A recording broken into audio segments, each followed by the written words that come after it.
Hi, welcome to an instructional video on using the Certification Accreditation Tracking System, commonly called CATS. This video is to show you how to create a new profile. So why would you need to create a new profile in CATS? Basically, you're only going to need to create a new profile in two circumstances. The first reason you'd need to create a new profile is if you have never had an RLD certificate before and you would like to obtain one. You would create a new profile and obtain an RLD. The second reason is if your RLD certificate has expired, then you're going to have to create a new profile. If you have an active RLD certificate, you're going to use Find My Profile and check out the video on how to use Find My Profile. This video is about how to create a new profile. So let's say you've never had an RLD before or your RLD is expired. You're going to go ahead and click Create New Profile. So we're going to go ahead and do that. It says create an email address. Now the email addresses do need to be unique. Okay, so if you don't have an email address, you need to obtain one. You can visit Gmail, you can visit Google, Yahoo, Microsoft. There's a bunch of free email services out there. So I do have an email address that I'm going to create an account with here.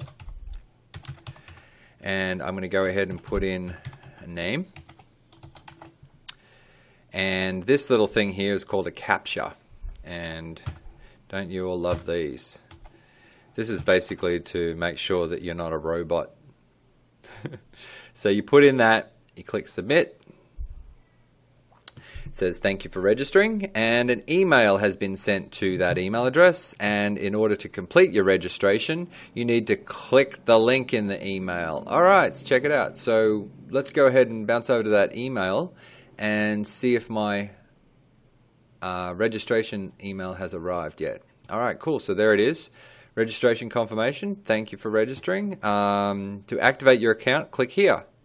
Okay, go ahead and click account, click here.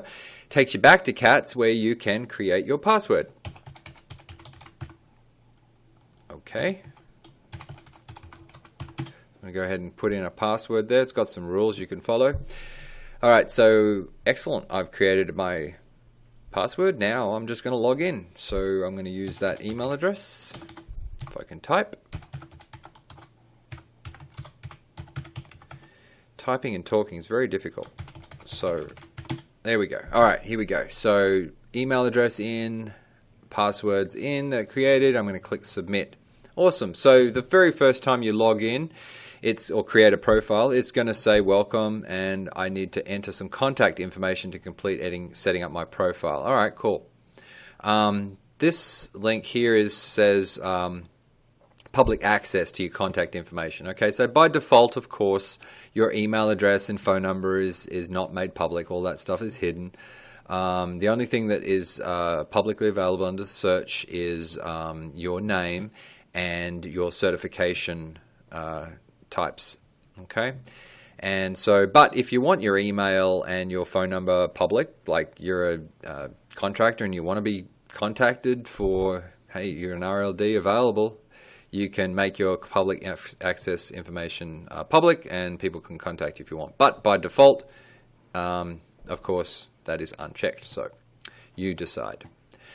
So now I need to finish setting up my profile. Anything with a red asterisk is required. Anything without, of course, is not. So I'm going to go ahead and put in my address. Okay. Let me go down, and I live in Virginia, and put in a password. A zip code. Now there's my email address, a CC email address. This is in case you would like your office manager or something like that to get a copy of emails that you receive. For example, the CAT system does have a feature that it will notify you when you're due to, when your certification is due to expire. So if you want that email notification to also be sent to someone else, you could go ahead and put an alternate email address in there as well. Heck, if you've got two email addresses, you can put your second one in there too. So you go ahead and put in a phone number, secondary phone if you want. Click save. and it says my profile was updated. So I've created a profile. I've added in some profile information. I have not chosen to make my information public, but of course if I want to, I could do that, and I can do that from here as well. And also the other thing I can do from my profile screen is to obtain an RLD, or of course edit my profile if my email address or whatever changes. I can edit it there. So that concludes the video on creating your profile. If you're interested in obtaining an RLD, check out the video on how to obtain an RLD. Thank you.